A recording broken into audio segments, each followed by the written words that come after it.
Long time ago, in a remote African town, hidden in a valley, surrounded by amazing beautiful works of nature, the rivers and the spring runs deep. The palm trees and huge iroquois stood gracefully to the beauty of the land. Those trees sways to the rhythm of the winds, each time it gushes out its mighty breeze. The chirping and the singing of the birds all together provided a melodious symphony that made Adok town to be known and envied by the other neighboring towns. One should not forget that Adok was blessed with elegant, beautiful young maidens that chooses to stand out among other maidens of the neighboring towns and villages. But while her beauty might mesmerize a passerby, a total stranger, an indigene of Adok would rather wish not to be won.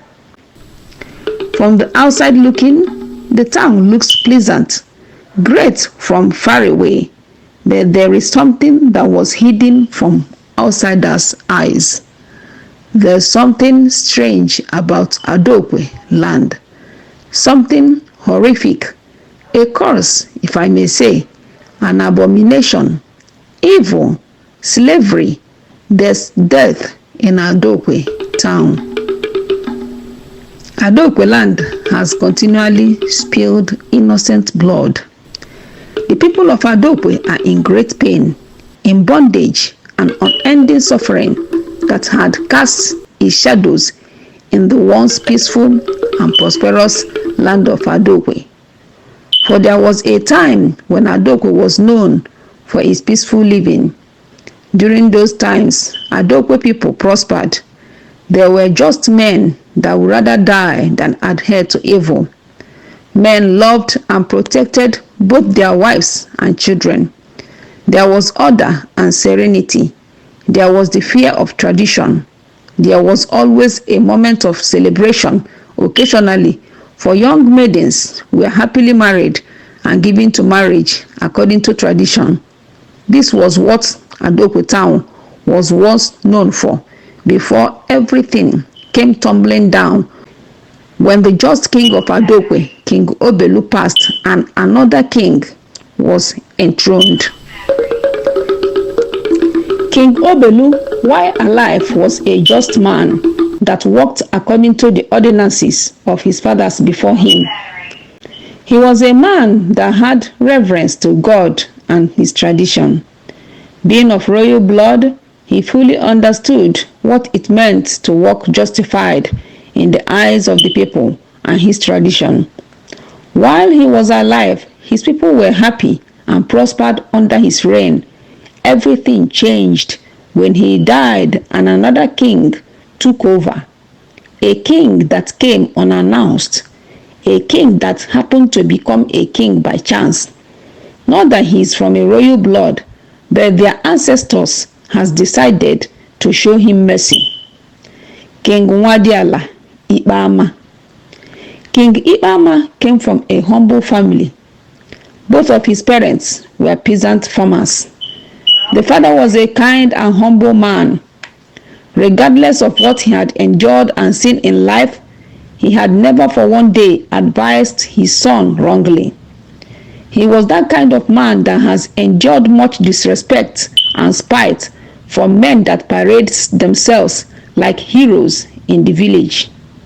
On several occasions, Ikpeama had witnessed these evil men intimidate and harass his father, taking his lands and wives in his presence. He had watched these men snatch his keg of palm wine from him against his protest. What more can one say? Ikpeama has seen it all. Before he was enthroned a king, he was constantly tortured by his past. He will remember going to the backyard to weep after watching men spit on his father's face without him lifting a finger. Peace and peace was what his father had pleaded until his death. All these contributed to his evil actions later because Ikpeama later was enthroned the king as ordered by the gods, and that was when he forgot whom he was before. He forgot the words of his late father because he was enthroned a king in the absence of his father. On one occasion, he had vowed to repay his people if he ever gets the opportunity. He had vowed to make them groan under the weight of his punishment, and that was exactly what he did. When an opportunity he never dreamed that it will come to him in his widest imagination presented itself. After the death of his father, years passed and Ikpeama struggled with life. He struggled to become a man. He farmed the only parcel of land he inherited from his father.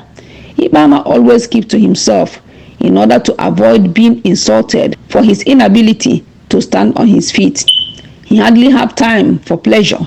Ikpeama also refused joining the Omunna meeting against his mother's pressure. "I won't be able to pay my fine, Mama," he will respond anytime the issue comes up. "But you know I won't be able to pay my monthly dues." "You can't keep avoiding such gatherings, my son," the mother will protest. "Don't worry, I will always give you money for the dues," the mother will calmly respond, her gaze on her son. "That is not happening, Mama. I won't accept that." "But you can't stand alone. You need your kinsmen." "Well, time have not passed. I'll do that when I'm capable. Right now, I don't want to embark on a journey that I cannot complete. I don't want someone to remind me of my poor state," he had told his mother during one of their discussions.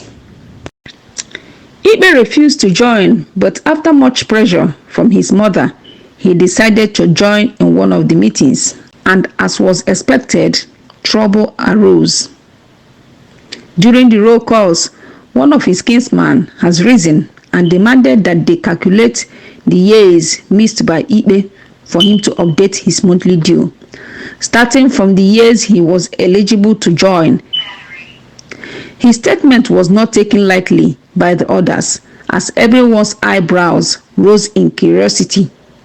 "You heard me well," Ichie Idike loudly said, his voice rising like someone that prepared for a fight. "This man here is no longer a child. He has grown but refuses to be a man. Why is he coming now? He has to pay for those years he's been running away from," he argued, watching their reactions. "Ichie Idike, are you out of your mind?" Ichie Ojako snarled, rising on his feet, lashing out on the elderly man. "Are you all right? Were you counting years for him?"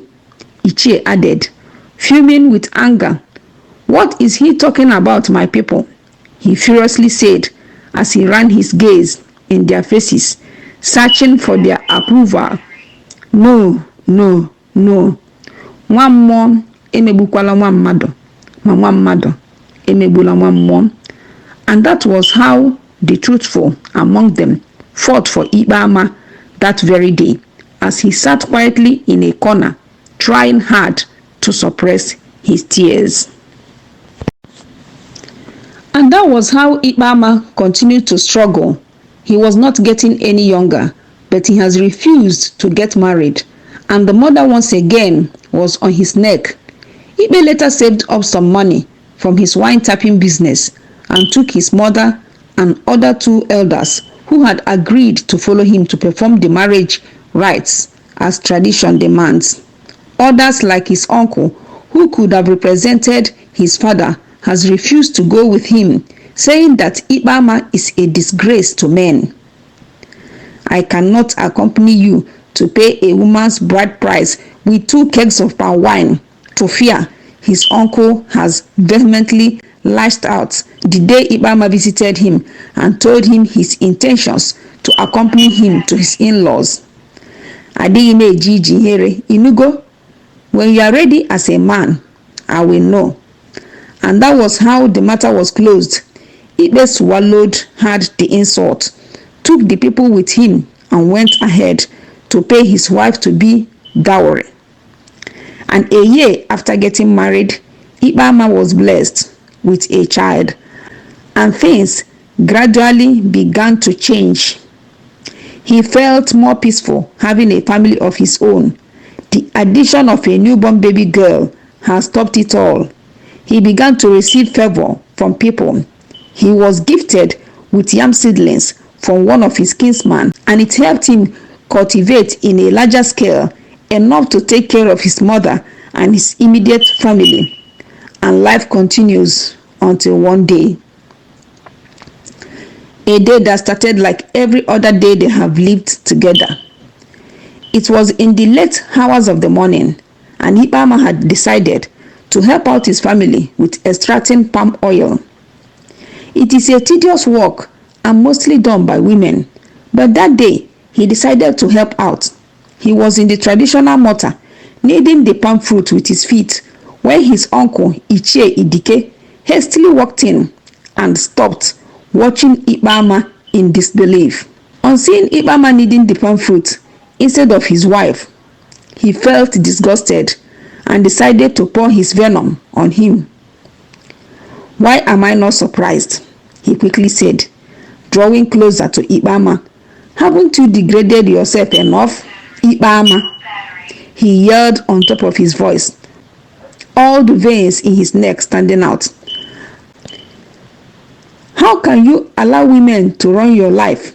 he finally said, expecting an answer from Ikpeama, who had stopped the extraction as soon as he saw his uncle came in. "I would be surprised if you had said differently, my uncle," Ikpeama responded and paused, scoffing. "It's a virtue difficult for wicked men like you to understand. How did helping my family become degrading to my life?" "Why are you here, Ichie?" Ikpeama sternly asked. "I know you didn't come here to remind me of how to protect my dignity as a man." "Yes, you are right. Whatever you want to do with your life doesn't really concern me. I am here to let you know the palm tree you are possessing happens to be mine," he hastily responded, running his eyes all over the people to get their reaction. Ozokwa, Ikpeama's mother, who was standing close by, blurted in anger. "Mama, please do not interfere." Ikpeama pleaded with his mother to leave the matter to him and not interfere. "How is it yours, uncle?" Ikpeama asked, once again directing his gaze on him. "I saw it first and went home to tell my son to go and pick it up before you hungry wolves went ahead to carry it." "I see, Ichie. Now, if you are done speaking, leave my compound." Ikpeama snarled, getting angry. But just as the argument was about to take a drastic turn, because Ikpeama had jumped down the mortar, his pistol in his hand, as he hurriedly dashed towards his uncle, as both his mother and wife protested and tried to stop him, when footsteps were heard, and on looking to the direction of the entrance, they were shocked to see whom the callers were, and it was Ozowanze, the chief priest. The old man had come with his errand boy. He stood viewing the whole compound. His presence brought tranquility all of a sudden. His gaze was felt like a hot arrow as it pierced through their hearts. Everyone trembled in his presence, for he carries power and authority. Ikpeama was taken aback. Where he stood, his mind was clouded with thoughts. Why is he here? He constantly asked himself. Whatever it must be serious, he responded. Ichie Idike, on the other hand, was perplexed. He had anticipated something bigger than what Ikpeama was thinking.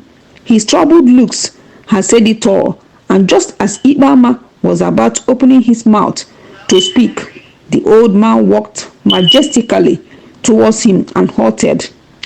Long live the favored, he hailed and paused. I've waited for today since the time we buried our deceased king." "What?" Ikpeama stuttered. "You have been chosen, Ikpeama. The gods have remembered you," he sternly said. "I am here to do as was commanded." And that was how Ikpeama, at the point of being disgraced and ridiculed, became a king to everyone's shock and disbelief. Before evening, the news was everywhere, and the people rejoiced with him. A year passed, and things began to change for worse for the people of Adok. Suddenly, their king had started demanding a pound of flesh. King Ikpeama all of a sudden remembered the ill treatment of some men to him and to his deceased father, and decided it was time they pay. And so he made a rule that will bring only tears to the people of Adok. In the village square was a tree, a sacred tree, where he buried a strong charm without the knowledge of his subjects. King Ikpeama passed a decree that from that year henceforth, any young man ready to marry must climb the tree to prove that he is ready as a man. At first, his people took it lightly. Some laughed over it and said they've known him as a jester all of his life. They never took him seriously. The people applauded his plan and said it's fun to hold such challenging games. The young men and the villagers applauded him until things began to happen. For every young man that tried climbing either dies on the process or sustains a life-threatening injury. At first, the people were confused. How can people be falling from a tree? A tree like that? Not that the tree is too tall. What is going on? Why must they climb the tree before getting married? And it wasn't long when the people understood that it was no game. It was an evil plan by Ikpeama to punish his people. The tree in question was not an ordinary tree. It was there to spill the youngsters' innocent blood. When the people realized that they had been deceived, they feared and never attempted anymore. So in Adok land, the old stays alive and watch their children fight to become men and end up dying in the process. As a result of this dangerous decree by the king, the lives of the young men and the women of this community was halted. The young maidens stays in their father's houses, growing old and not getting any suitors, since no man had the courage to climb the trees anymore. Elderly mothers quarreled like cats and dogs with their unmarried, frustrated female children. In every family, there was chaos as unmarried ladies transferred their aggressions on their parents. Young men who could not hold themselves were forced to climb the trees by the constant nagging of their betrothed. If you think that you are a man, that you love me, prove it by climbing, they will say. They ended up getting hurt or killed. Family fought for sleeping spaces, has no room to accommodate everyone. The situation became so bad that Adok had more illegitimate children than legally born. Their lives were disrupted, and the people groaned in pain. Young men were tempted to forcefully take advantage of any available maiden. Those caught were beaten and disgraced, and the Ikpeama laughed at the misery of his people. While his people wallow in their pains, Ikpeama's strength and youth seemed to be rejuvenated each day, until one day, another horrible day for Adok indigenes. King Ikpe was peacefully dining and laughing with some of his cabinets when the chief priest stormed in. In his countenance was anger as he stood, shaking with fury. "Leave us alone," Ikpeama commanded, as everyone left, leaving him with the chief priest. "Up till now, I've held myself. I've waited for you to come to your senses. I've pleaded with you as a man will plead with his son. You are a disappointment, Ikpeama," the old man snarled. "Even if setting Adok free is the last thing I do before I join my ancestors. I will not rest until Adok is free." The old man angrily snarled, hitting his staff on King Ikpeama's head. "By your atrocities, you've denied your dead father rest in his grave. Is that how you repay the kindness shown to you by the gods?" He stormed. "Before now, you are nothing, a commoner, an object of mockery to his people. And when the gods saw it fit to wipe your tears, you remembered your past. You were under a test by the gods, and you have failed woefully. You've used your own hand to dig your own grave, Ikpeama." And all this while, Ikpeama was in shock as he watched the old man in action. Ikpeama was fuming with anger and couldn't hold himself as he hurried towards the old man. "One more word from you, and I will not spare your life," he warned vehemently. His fist tightened. "Foolish man," the old man snarled, moving backwards. "You become the little Unza bird that was overfed and challenged his gods to a wrestling match. I pity you, Ikpeama. The gods are angry with you already." "I was sent to deliver this message," he finally said, as he spit so hard on the floor and headed home swiftly. And from that day of his visit, Ikpeama began to be troubled. He became ill, an illness that denied all treatment. While he maltreated his people, the mother and the wife had pleaded. The mother passed away out of a broken heart. She watched his son become someone evil and pleaded for death. The wife suffered too, because the people hated everyone from that lineage. While Ikpeama fought for his life, the chief priest entreated the help of other chief priests from the neighboring villages, and together the tree was cut. And in their presence, while they cut the tree, it withered like a man's life. And that same day, King Ikpeama died a miserable death, but his people were set free.